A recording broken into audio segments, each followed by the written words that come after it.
बेटा हम आपको चुनाव आयोग के बारे में बताएंगे। चुनाव आयोग को निर्वाचन आयोग के भी नाम से जाना जा सकता है। इसकी जो स्थापना हुई थी बेटा वो 25 जनवरी 1950 को हुई थी और 25 जनवरी को मतदाता दिवस भी मनाया जाता है।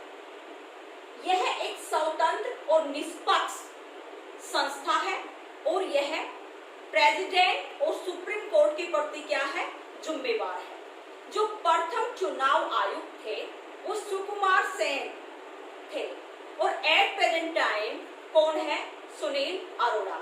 Sunil Arora at present time chief election commission है, जिनकी अपॉइंटमेंट किनके द्वारा की जाती है, प्रेसिडेंट द्वारा की जाती है। इनका बेटा जो कार्यकाल है वो 6 वर्ष है। 6 वर्ष से पहले भी इनको इनके पद से हटाया जा सकता है।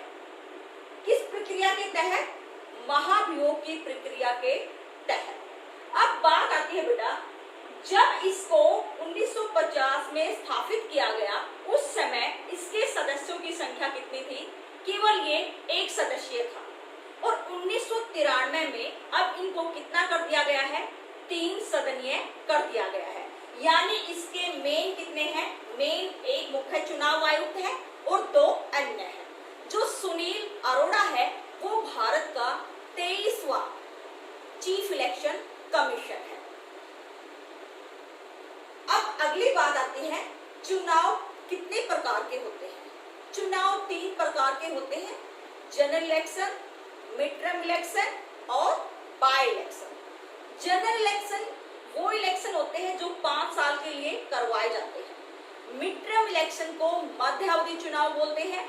जिस सरकार को हम 5 साल के लिए चुनते हैं बेटा और वो सरकार 5 साल से पहले ही गिर जाए तो उस सिचुएशन में मध्यावधि चुनाव होते हैं। एग्जाम्पल के तौर पर बात की जाए 1980 की, तो 1980 में मोरारजी देसाई जनता पार्टी की सरकार गिर गई थी और 1980 में देश में क्या हुए थे, मध्यावधि चुनाव। और जो तीसरा चुनाव है वो है उपचुनाव, जो किसी के रिजाइन देने से या किसी की मृत्यु हो जाने से जो सीट खाली हो जाए उस पर उपचुनाव करवाया जाता है। अब बात आती है बेटा, जो चुनाव आयोग है या निर्वाचन आयोग है, इसके मेन कार्य क्या क्या है, यह कौन कौन से फंक्शन करता है। तो सबसे पहला जिसका मेन कार्य है वो क्या है, चुनाव करवाना।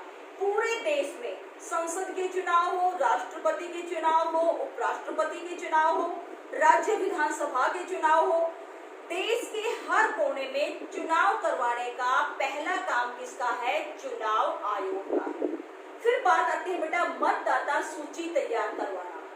मतदाता सूची तैयार करने का काम भी किसका है, चुनाव आयोग का है, जिसमें हम 18 वर्ष या 18 वर्ष के से अधिक उम्र के लोगों का नाम दर्ज करते हैं।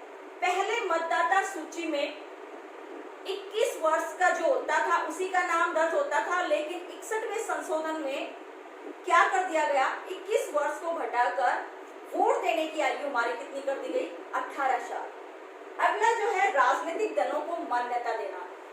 राजनीतिक दलों को चाहे मान्यता की बात है, चाहे उनके पंजीकरण की बात है, चाहे फिर उनका चुनाव चिन्ह प्रदान करने की बात है, ये सारे काम कि किस पार्टी को कौन सा चुनाव चिन्ह देना है, किसका पंजीकरण करना है, किस दल को मान्यता देनी है, किसको नहीं देनी, ये चुनाव राजनीतिक दलों से संबंधित सारे कार्यकलाप किसके अधिकार क्षेत्र में आते हैं, चुनाव आयोग के अधिकार क्षेत्र में आते हैं। इसी तरह चुनाव की डेट घोषित करने का काम भी किसका है, चुनाव आयोग का है। किस स्टेट में चुनाव, किस विधानसभा के कब होने हैं, इनके लिए ये एक विशेष डेट जारी करता है। उस डेट के जरिए ही चुनाव होते हैं और उसके बाद यह परिणाम अनाउंस करने की तिथि भी घोषित करना है। चुनाव तिथि घोषित करने के बाद चुनाव का जो रिजल्ट आता है उसकी अनाउंसमेंट भी किसके द्वारा की जाती है, चुनाव आयोग द्वारा की जाती है।